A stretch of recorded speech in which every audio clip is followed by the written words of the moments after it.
अस्सलाम वालेकुम, क्या हाल है दोस्तों? सब ठीक ठाक। एक नई वीडियो के साथ आया हूँ जिसमें हम लेकर आए हैं घर घर। आजकल एक कंपनी आई है घर, जिसमें आपको इसका फेस वॉश मिल जाएगा और सॉप मिल जाएगा। आजकल बहुत ज़्यादा ट्रेंडिंग पे है। तो मैं इसका फेस वॉश मेरे पास आया है, मैं इसको खोल के दिखा रहा हूँ।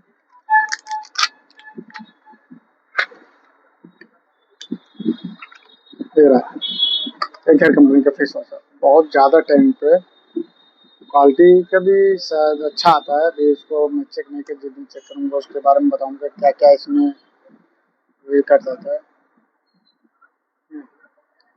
एमआरपी की बात की जाए तो इसकी एमआरपी 199 की आती है। ये आता है 300 ml का, एक आता है शायद 100 ml का, वो 399 एमआरपी है। इसके अगले वीडियो में मैं इसके शॉप के बारे में बताऊंगा। और शॉप वीडियो अच्छा लगे लाइक तो फॉलो जरूर। अस्सलाम वालेकुम।